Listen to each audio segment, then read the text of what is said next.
नमस्कार साथियों, मैं मनीष भारती संस्कृति आईएएस प्लेटफॉर्म पर आप सभी का स्वागत करता हूं। साथियों, जैसा कि आप जानते हैं, वीकली करंट अफेयर्स में हम लोग पिछले एक सप्ताह में चर्चा में रहे वे बिंदु जो पॉलिटी और इंटरनेशनल रिलेशन से संबंधित हैं उस पर चर्चा करते हैं।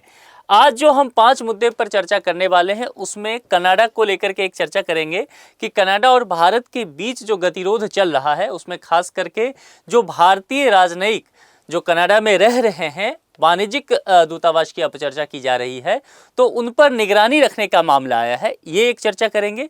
और दूसरा बिंदु जो होने वाला है वह फिर से चर्चा में आ गया है मिथिला राज्य। मिथिला राज्य जो है बिहार का एक बड़ा सा भूभाग है, गंगा के उत्तर का मैदान, और फिर से इसीलिए चर्चा में आया है कि बिहार की पूर्व मुख्यमंत्री राबड़ी देवी ने मिथिला राज्य की फिर से मांग कर दी है। इसके बाद हम बांग्लादेश चलेंगे और बांग्लादेश में जिस तरह से गतिरोध जारी है, खास करके अल्पसंख्यकों पर जिस तरह से हमला हो रहा है, टारगेट किया जा रहा है, इस्कॉन मंदिर अब इसके जद में आ चुका है, इस्कॉन पर प्रतिबंध लगाने की बात कही जा रही है, इस पर भी देखेंगे, चर्चा करेंगे।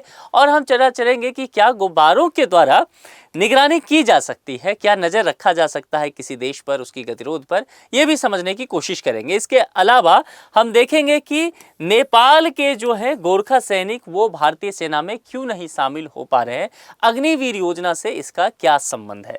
तमाम चीजों पर हम विस्तार से चर्चा करेंगे। सबसे पहले कनाडा में हो रही भारतीय राजनयिकों की निगरानी को लेकर के बात करते हैं। देखिए, हाल ही में भारत सरकार ने बताया कि कनाडा में भारतीय वाणिज्य दूतावास के अधिकारियों पर निगरानी रखी जा रही थी। केंद्रीय मंत्री हैं कीर्तिवर्धन सिंह, उनसे जब यह पूछा गया कि क्या कनाडा में भारतीय जो राजनयिक अधिकारी हैं उन पर क्या साइबर सर्विलांस या किसी तरह की निगरानी रखी जा रही है, तो उन्होंने ये कहा कि हाँ, इस बात की सूचना मिला है कि उन पर जो है ऑडियो वीडियो सर्विलांस के जरिए निगरानी रखी जा रही है। और ये चीज़ें कहा गया है कि उनके निजी संदेश भी पढ़े जा रहे हैं और उन पर तरह तरह के जो है निगरानियां व्यवस्था लगाई जा रही है। इस संबंध में अगर देखेंगे तो भारत सरकार ने नई दिल्ली में कनाडा उच्चायोग से कड़ा विरोध भी दर्ज करा दिया है। इस कार्रवाई को राजनयिक प्रावधानों का उल्लंघन माना जा रहा है।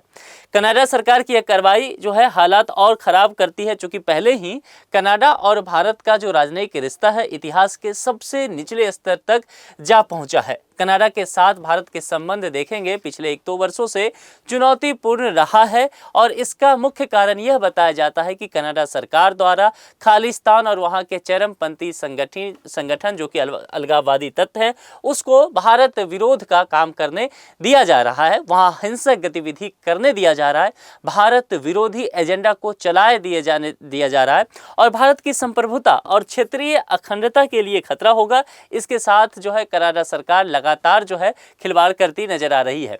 देखिए, भारतीय राजनयिक की सुरक्षा की बात अगर देखते हैं तो केंद्रीय मंत्री से इस बारे में पूछा गया कि भारतीय राजनयिक की सुरक्षा के लिए क्या कदम उठाए जा रहे हैं।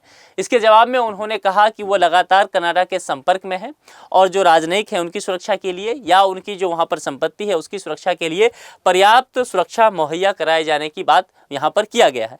कनाडाई सेंटर फॉर साइबर सिक्योरिटी ने 2 साल में एक बार जारी की जाने वाली नेशनल साइबर थ्रेट असेसमेंट की रिपोर्ट में भारत को सेक्शन 1 की श्रेणी में, यानी कि सरकार के विरोधियों से साइबर खतरा में रखा है। यही ज़्यादा चिंता का विषय बताया जा रहा है। अगर देखेंगे कनाडा में भारतीयों की क्या स्थिति है, कितने भारतीय रह रहे हैं, तो भारतीय मूल के कनाडाई लोगों की संख्या लगभग 18 लाख है। अपने आप में ये तादाद बहुत ज़्यादा है और कनाडा की आबादी में अगर देखा जाए तो 4.7% यह है। लगभग 4.2 लाख भारतीय छात्र समेत जो है 10 लाख वहां पर एनआरआई रहते हैं। अन्य देशों के मुकाबले कनाडा में भारतीय लोगों की तादाद सबसे अधिक जो है वह बताई जाती है। अब चलते हैं दूसरे खबर पर। दूसरा खबर जो है वह अपने देश की चर्चा करते हैं, राजनयिक चर्चा है और इसमें मिथिला राज्य को लेकर के बातें की गई है। ठीक है, बिहार में जो क्षेत्र है गंगा के उत्तर में अगर आप देखेंगे तो एक बड़ा भूभाग आपको देखने को मिलेगा। यहाँ जो है पश्चिमी चंपारण से लेकर के और यहाँ पर जो है यहाँ किशनगंज तक नीचे देखेंगे तो आप जमतारा तक देखने को मिलेगा। यहाँ पर बिहार का देखेंगे तो ये डिस्ट्रिक्ट जो है यहाँ से आपको जमुई, बांका, भागलपुर, कटिहार तक। लेकिन ये जो आपको कुछ लगभग 6 डिस्ट्रिक्ट जो दिखेगा ये झारखंड का है। देवघर, जमतारा, दुमका, पाकुड़, साहेबगंज और गोड्डा। तो ये 6 डिस्ट्रिक्ट जो है इसे भी मिथिला का ही हिस्सा माना जाता है।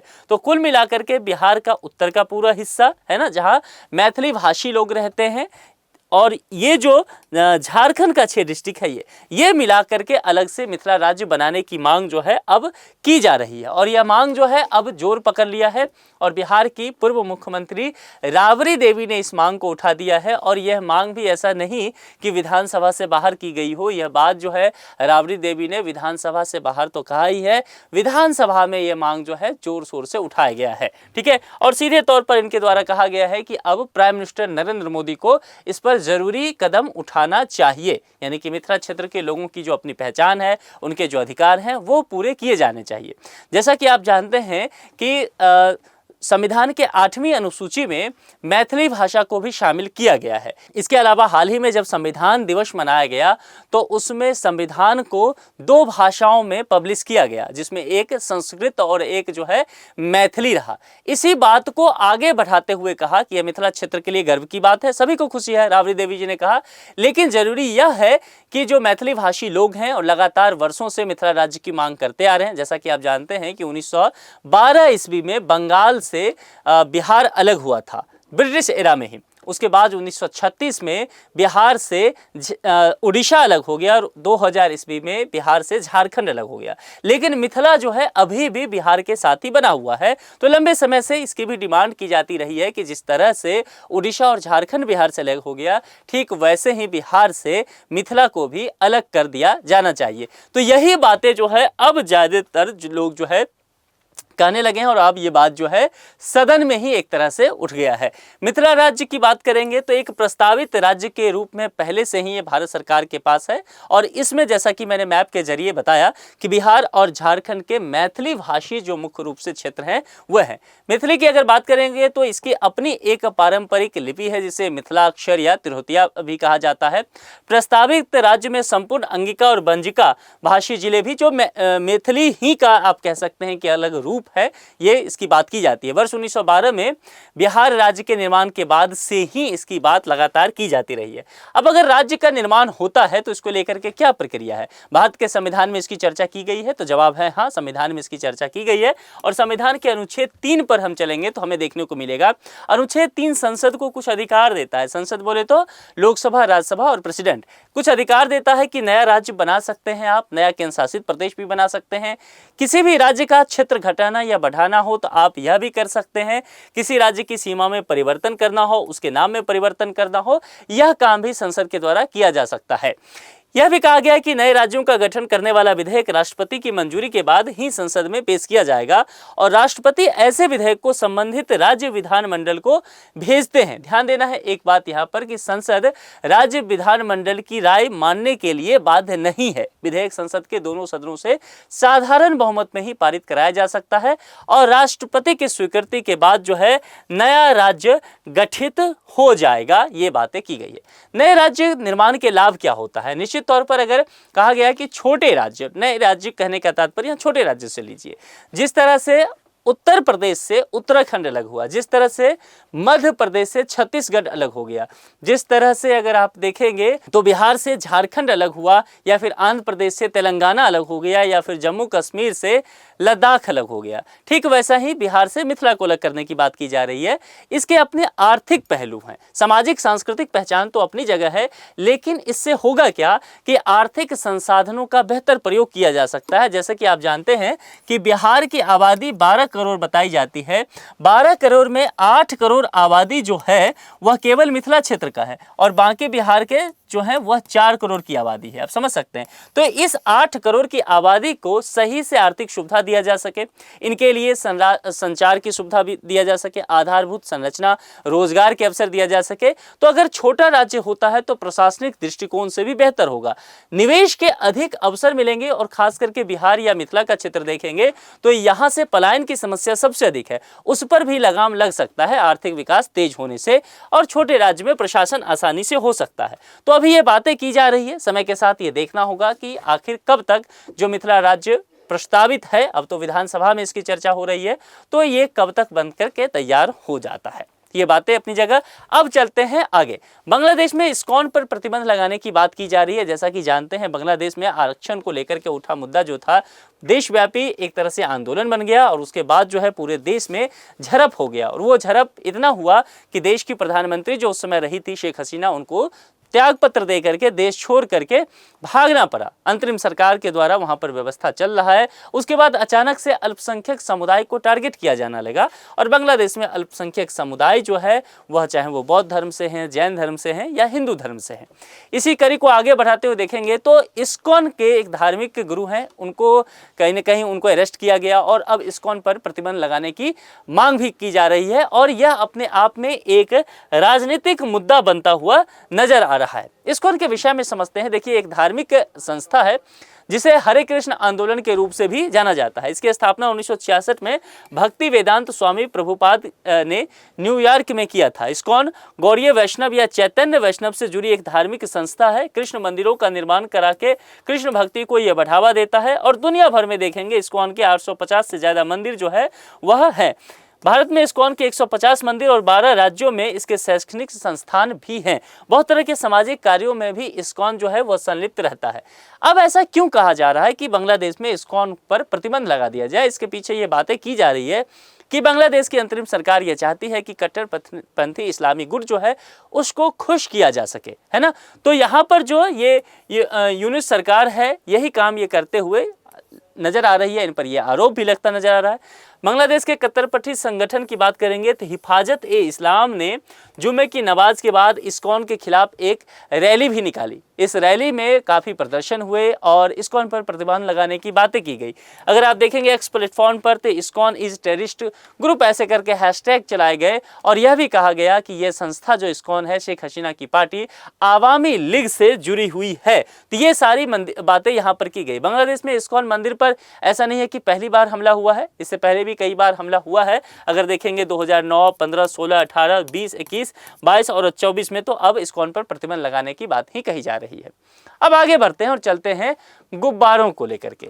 हम सब अब बचपन में गुब्बारा उड़ाया करते थे, खेला करते थे, लेकिन कभी आपने तब ये सोचा था कि गुब्बारों के जरिए किसी पर नज़र भी रखा जा सकता है, निगरानी की जा सकती है। दरअसल हाल ही में ताइवान में कथित तौर पर चीनी गुब्बारा देखा गया और कहा गया कि ताइवान पर ये गुब्बारा देख रहे हैं ना, इसको उड़ा करके इसमें कैमरा वगैरह फिट कर दिया जाए और निगरानी रखी जाए कि क्या कैसे हो रहा है। ये लोकेशन भी जो है वह शेयर किया गया कि ताइवान के एरिया पर किस तरह से चीन का गुब्बारा जो है मंडरा रहा है।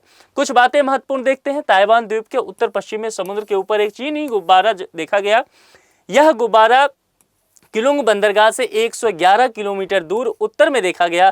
ताइवान के रक्षा मंत्रालय के अनुसार यह गुब्बारा द्वीप के वायु रक्षा पहचान क्षेत्र में घुस गया था। अप्रैल के बाद यह पहली बार है जब ताइवान में ऐसी घटना की बात की गई है और कहा गया है कि चीन द्वारा निगरानी के लिए ऐसे गुब्बारों का इस्तेमाल किया गया। ठीक है, अब देखिए ऐसा क्या पहली बार हो रहा है? देखिए, गुब्बारों का इस्तेमाल जो है ना कई दशकों से होता आ रहा है निगरानी के लिए भी, है ना। और लगभग देखेंगे 200 साल का इसका इतिहास रहा है और इसके अपने वैज्ञानिक उद्देश्य भी होते हैं। इसका इस्तेमाल पर्यटन के लिए भी होता है, निगरानी के लिए भी होता है, आपदा राहत और बचाव के लिए भी किया जाता है। और एक गुब्बारा की अगर मैं चर्चा करूं तो ये फुटबॉल स्टेडियम जितना बड़ा तक हो सकता है। ये ज़मीन से 40-50 किलोमीटर ऊपर तक जा सकते हैं और कुछ हज़ार किलोग्राम पेलोड भी ले जा सकते हैं। इनमें से ज़्यादातर देखेंगे तो आम प्लास्टिक बैग की तरह पॉलीथीन जो होता है ना उसकी पतली चादरों से बने होते हैं और ज़्यादातर हीलियम गैस से भरे होते हैं। गुब्बारे कुछ घंटों से लेकर के कई महीनों तक आसमान में उड़ान भर सकते हैं और जो गुब्बारे लंबे समय तक हवा में रहने और वायुमंडल में ऊपर जाने के लिए बनाए जाते हैं वे ज़्यादा मजबूती के लिए ज़्यादा उन्नत सामग्री भी अपने साथ ले जाते हैं। और निश्चित तौर पर यह भी कहा जाता है कि इससे निगरानी रखने की व्यवस्था भी बनाई जा सकती है। तो ये सारी चीज़ें हैं और यही बातें अब जो है चीन पर आरोप लग रहा है। वैज्ञानिक मिशन क्या हो सकता है, जरा एक नज़र इस पर डालते हैं। गुब्बारों का सबसे आम प्रयोग जो है वैज्ञानिक अनुसंधान में ही होता है। अंतरिक्ष युग की शुरुआत से पहले उपकरणों से लैस गुब्बारे उपग्रह के कार्य करने में सक्षम थे। जब उपग्रह नहीं होता था, जब सैटेलाइट नहीं हम लॉन्च कर पाते थे, तब की बातें हैं, है ना। तो गुब्बारा सबसे उपयुक्त माना जा सकता था। जैसे कि अगर देखेंगे मौसम की जानकारी लेना हो तो मौसम की जो एजेंसियां हुआ करती थी वह नियमित रूप से हवा के तापमान जानने के लिए, दबाव, हवा की गति और दिशा, एरोसोल सांद्रता को मापने के लिए गुब्बारों उपयोग किया करती थी। ठीक है, आज के विशाल गुब्बारे जिस ऊंचाई तक पहुंच सकते हैं, इसके कारण उन्हें खगोल भौतिक विधियों और यहाँ तक कि अंतरिक्ष एजेंसियों के लिए भी उपयोगी माना जाता है। अब क्यों ऐसा उपयोगी माना जा सकता है?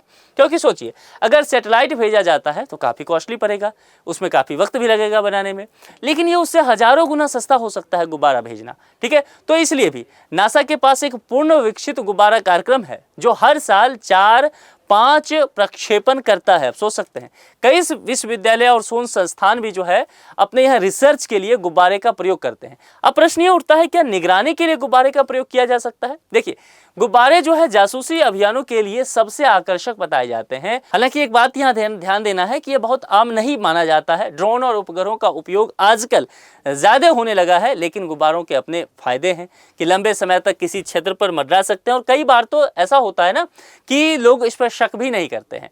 कई किलोग्राम पेलोड भी ले जा सकते हैं, जासूसी उपकरण भी उसमें होता है ना।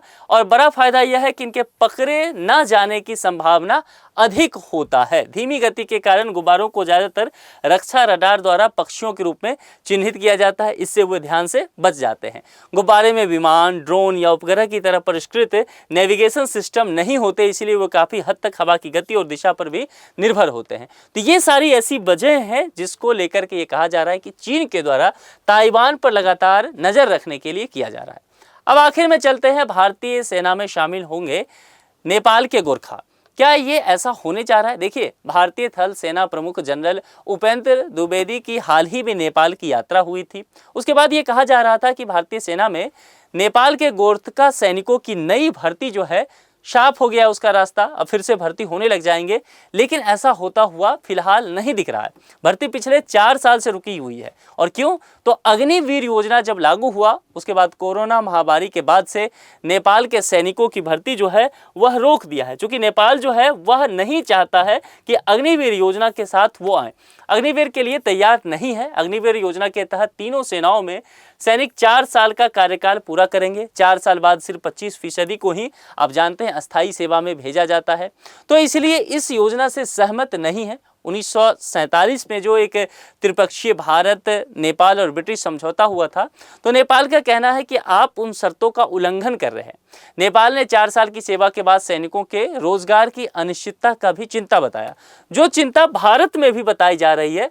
भारतीय सेनाओं में गोरखा की स्थिति अगर देखेंगे ना, तो कुल 39 गोरखा राइफल्स GR बटालियन शामिल हैं, जो 7 पैदल सेना रेजिमेंट बनाती है। इसमें 1 GR, 3 GR, 4 GR, 5, 8 GR, 9 GR, 11 GR शामिल हैं। अप्रैल 1918 में 1 GR को ईस्ट इंडिया कंपनी ने बंगाल आर्मी के हिस्से के रूप में स्थापित किया था।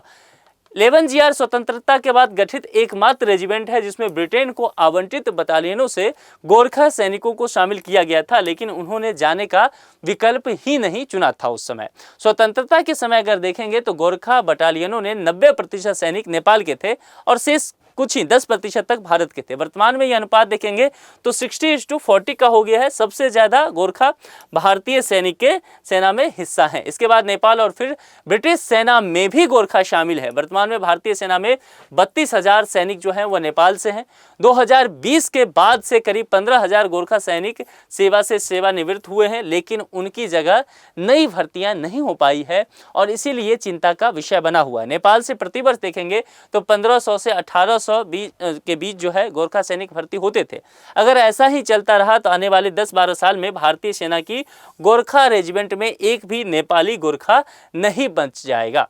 अब भारत नेपाल सैन्य सहयोग पर चर्चा करते हैं। भारत नेपाल की सेना को आधुनिक बनाने के लिए उसे उपकरण और प्रशिक्षण जो है प्रदान करता रहा है।